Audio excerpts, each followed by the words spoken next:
continue to serve our country both home and abroad?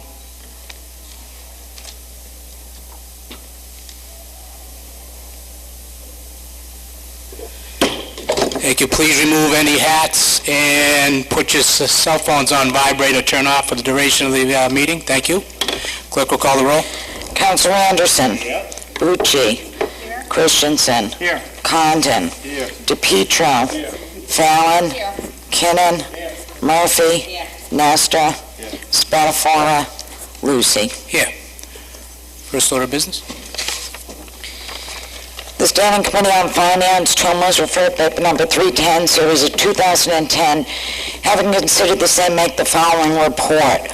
Order that the city submit to the legislature for passage an act creating a chief financial officer. Committee recommends that this paper be reported out without recommendation to the full city council. Councilor Condon for the committee. Thank you. The paper did come out without any recommendation, so it's open to discussion tonight. First light is Councilor Christensen. Thank you, Mr. President. I'd like to make a motion to amend that paper with substitute language that it could have the city clerk read, although it's quite heavy.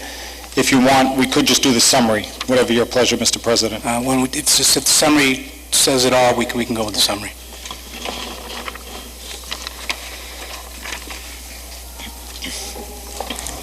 Section 1 makes the mayor's supervisory authority over all officers, including those appointed by the city council, more explicit, requires the mayor to recommend discipline or dismissal of council-appointed officers when he or she deems it necessary. Section 2 reduces the term of control of accounts from 5 years to 3 years, but keeps the appointing authority with the city council. Section 3 reduces the term for the treasurer from 5 years to 3 years, but keeps the appointing authority with the city council. Designates the treasurer as CFO, who administers, coordinates, and supervises all financial services activities and officers, and assists in all matters relating to municipal financial affairs. Prepares the budget under the mayor's direction, develops and implements long-range capital plan under the direction of the mayor and the city council, makes recommendations for enhancing revenue and revenue collections, and other duties as prescribed by the mayor and city council. Section 4 amends the majority required to override the mayor's veto of assessor, treasurer, controller, solicitor, or clerk from a majority of those present and voting to 2/3 of those present and voting.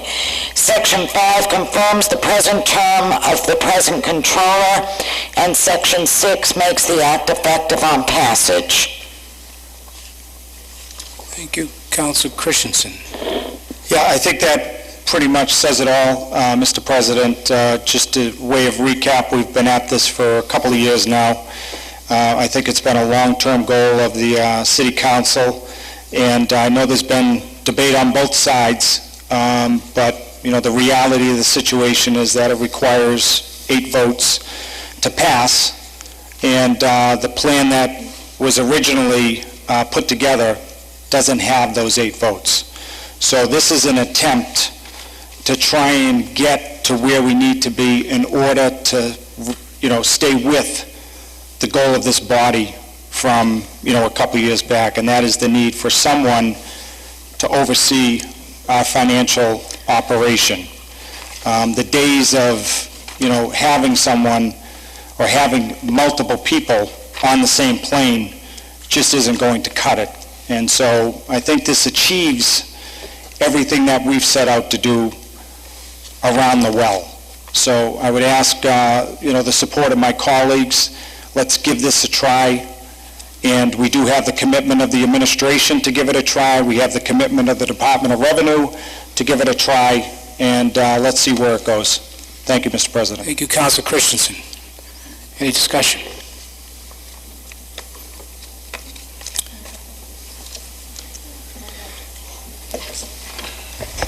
Councilor Condon. Thank you, Mr. President. I support the plan. Originally, I was willing to allow the mayor to be the appointing authority, but after discussion with and getting some feedback from some of the councilors, I recognize, as you did, Counselor, that there had to be some middle ground here, compromise.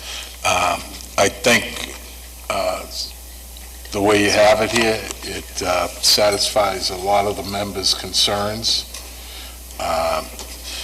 It also gives a little more strength to the mayor as a chief executive officer on the day-to-day managerial responsibilities over the position, over his financial team, which I like. I can support this, and I think we need to do this right once and for all, okay?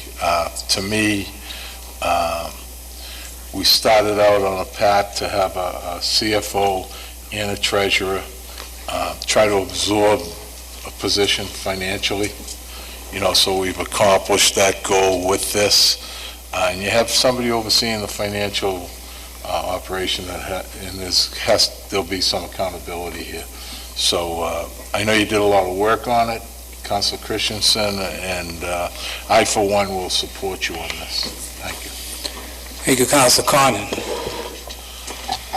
Councilor Fallon. Thank you, Mr. President. Just want to go to the language at Section 4. Why are we including the language of Section 4 with respect to the creation of a CFO's position? Just for my edification and for the public's information. Why are we including that specific language, assessor, city clerk, solicitor, treasurer, when two of those positions at least aren't going to be reporting to the CFO position? I think just to try and clean up while we were working on this area of the charter, to try and make it consistent all the way around. And we have been back and forth on this, and I can appreciate all the work that you've done on this as well.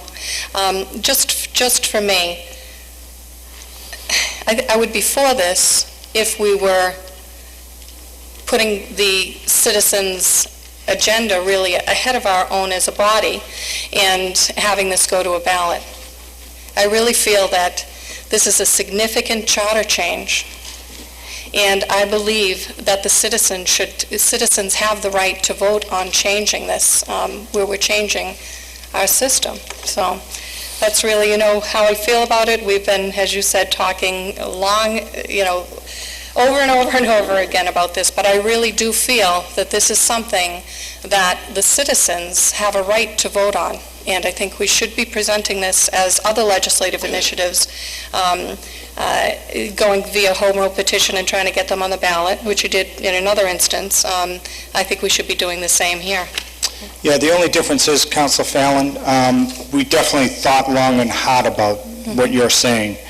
But I think there's a big difference between changing your day-to-day makeup of the administration versus changing how many votes you need on an initiative petition, whether or not you should have an 11-member council, how many years they should serve.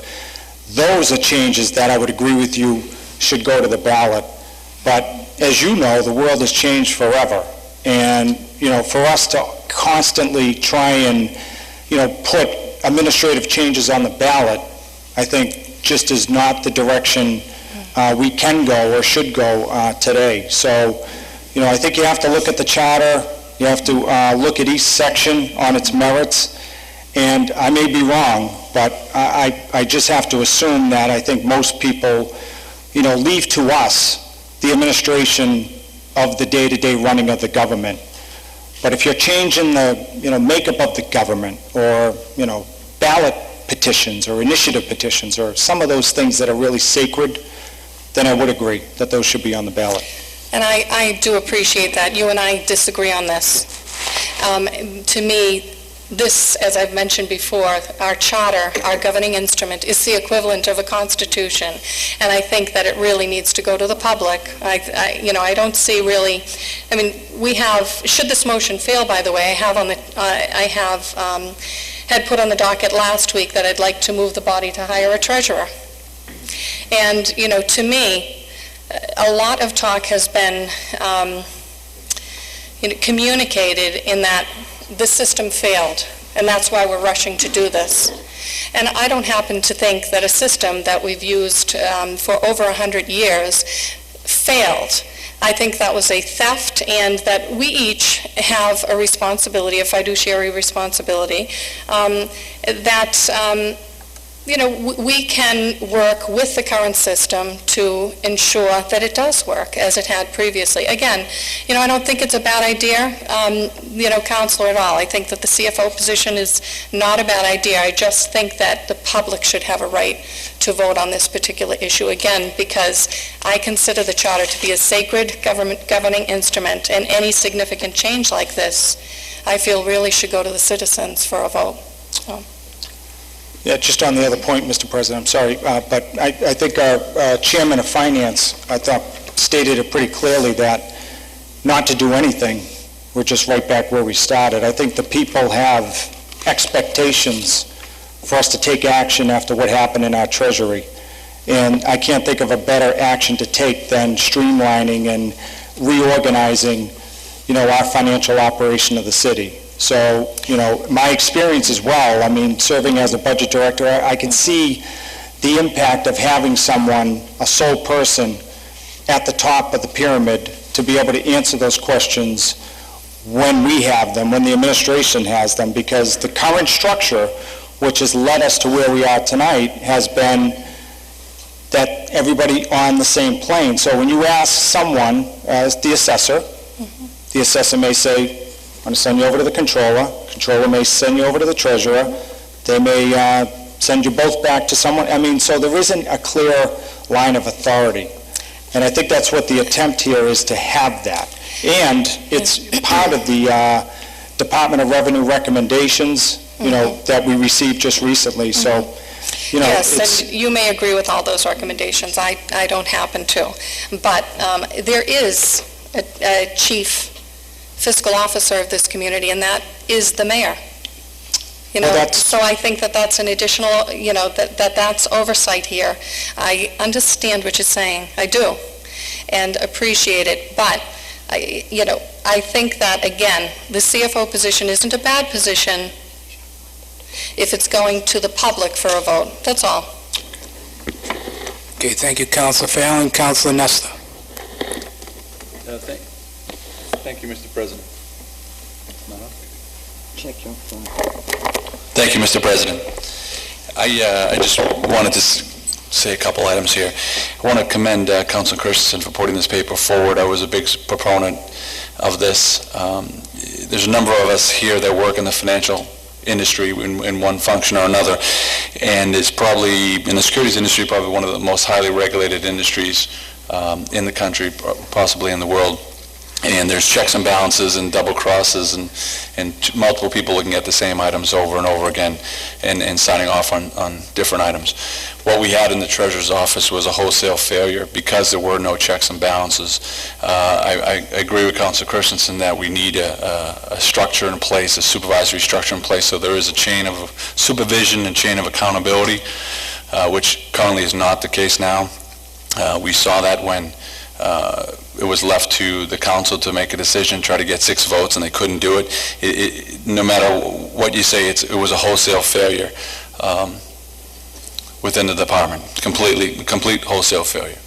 I am in favor of doing this. I think it's what we need to do. It brings us into current standards. This, like I said many times, this is a $150 million corporation, should be run as such.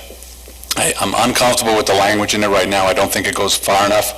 I realize the votes are probably not there, but I think if we're going to do this, we should do it the best possible way we can. I'm not comfortable enough at that we've done enough to cross everything.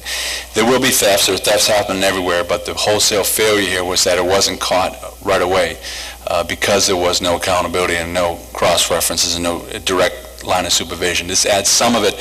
I don't think it adds it enough, and I think this elevates a position close to where the mayor was, close to where the mayor is in the city as the chief executive officer. Excuse me. So, I think it's a great step. I think we're combining. Councilor Kristen, you came up with a plan that combines two salaries, so there is a savings here. It does add that extra step, but I just, at this point, I'm not comfortable that it goes far enough in the financial structure to do what the intent was. So I don't think I can support the paper as written right now. Again, to the fact that it was going out to the people, I'm in agreement with Councilor Kirsten that I don't believe this needs to go out to the people. It's an administrative. We've had 4, 5, you can correct me if I'm wrong, Charter Commission meetings where people came out. There was no opposition to this. There was only clarification as to how the position would work, how things would run. So the city and the residents did have a chance to discuss it and bring forward any concerns. I did receive some emails, a few, again, only seeking clarification. So I think from those interactions that I've had that the city's ready to go, and they're looking for us to bring accountability to this position to make sure that, if at all possible, it doesn't happen again. So that's just what I'd like to say, and unfortunately, the way it's written, I don't think it goes far enough. Thank you. Thank you, Councilor Nestor. Councilor Bucci. Thank you, Mr. President. Again, I think we've spent a very long period of time, well over a year. There's been a lot of discussions. There have been discussions with the public in different venues of reaching the public has also been orchestrated. I am going to support this paper tonight. I think that, back to the event that continuously gets, discussed in terms of us having to look at our system. It's an opportunity that we needed to take, and in doing so, we've had numerous amount of hours and discussions and differences of opinion, and that's what, quite frankly, for me, makes 11 voices very important to have, that we share and are respectful of each other's differences. However, it was very evident from my seat, I am the voice of the people. I have been elected to be the voice of the people. I have been elected to maintain that their voice is here in the chamber, that they're part of decision-making in every type of format. So for me to have engaged myself in relinquishing any of our appointment authority to any of the positions that we so wholly and humbly have a responsibility for, I think that the decision to have a compromise, to choose a word that may not necessarily be the right terminology tonight, but I think we've found that middle ground, as Councilor Condon has eloquently pointed out earlier. But I think at the end of the day, the charter's a huge document, and it's certainly what has been carved out for change will significantly impact the change, not only how we operate, but how our residents are actually interacting, and how their voice will also be heard, and be weighted on our decision-making. So, again, I think we could continue to have our conversations around what differences we have with the various proposals that we've seen, but my hope tonight is that we would be able to establish a new infrastructural change that will be able to have us all have a lot more confidence that there is oversight not only within the actual office, finance office itself, but also allows us to have the expectation that others will also have some daily supervision, which is obviously the the CEO of the city, the mayor. So again, I just want to weigh in that I think that there's been a lot of good work, a lot of good discussion, and I think we hopefully are there tonight to put resolution to this. Thank you. Thank you, Councilor Bucci. Any other lights? Councilor Spatafora. Thank you, Mr. President. I had the perspective of serving as President the year that everybody's been reflecting upon for this change to happen, but I want to take a different avenue. I think it had to happen after 2.5 years ago when the incident happened. It probably should have happened probably 20 years ago, this measure. Like Councilor Nestor said, it's pretty standard in the securities industry. It's probably standard in almost any industry out there. And, I don't want to consider ourselves a business, but sometimes you have to look at our structure like a business. It's just a simple means, for me, for the ability for the mayor to step in at a given time and do that. I know there's some councils that are concerned about it doesn't go far enough, or it doesn't weigh as much power in the mayor's position to do so. It's the power of compromise, but having the ability or having the chance to serve as the city council president that year and witnessing what happened or transpired in the treasurer's office, it was disgusting, to say the least. It was a theft, and you can't stop that. There's no doubt about that. However, we should have done this probably several years ago, before that, and it might not have stopped it. But I think for us to sit here and not do anything is not acting in the best interest of what the residents want. Because 2.5 years ago, you read the papers, you read online, the residents wanted results from that investigation going on. And I was at the center of it. I ran the meetings in the back room, and it was not easy. There was a lot of personal, arguments made back there. There's a lot of people we know in this building that were in those meetings, and it's not easy to do for your peers. And we sat by and we watched the mayor, and the mayor told us he couldn't do anything because he didn't have the power. And it doesn't make sense. He's the chief executive officer, he should have the power. So at the very least, giving him that authority, I think, is a step in the right direction. Never mind, the state came in after that to do the audit. They recommended this. They they strongly wanted us to do this. Over 80, almost 90 cities and towns, I think, in the Commonwealth do that. And I think it's a standard that we have to go down this path. Our auditors said this, our forensic auditors said this, the state has recommended this. We had the state back in here this year again. They want this. I'm sure the people to some degree want this. It's not easy to understand, but the checks and balances are there for this to happen. And, I agree with Councilman Nestor, we probably could have made this a little bit stronger, but we probably wouldn't have been able to pass anything. And for us to sit here and not pass anything is like us sitting with our hands on underneath our chairs right now, and that was not what the residents want to do. And as somebody who's went through that, I certainly do not ever want to see that happen in the city of Malden, regardless of as an elected official or a citizen. And I'm supporting this paper, and I hope my colleagues consider this, and I hope the residents understand that we are trying to do the best interest for this city, this community, and to hopefully never see this situation happen or unfold in Malden again. Thank you, Mr. President. Thank you, Councilor Spatafora. Councilor Kinnon. Thank you, Mr. President, and I too want to commend Councilor Christensen for a very good effort here at trying to find a compromise. However, I too, as Vice Chair of Finance, do not feel as though it goes far enough, and my chief concern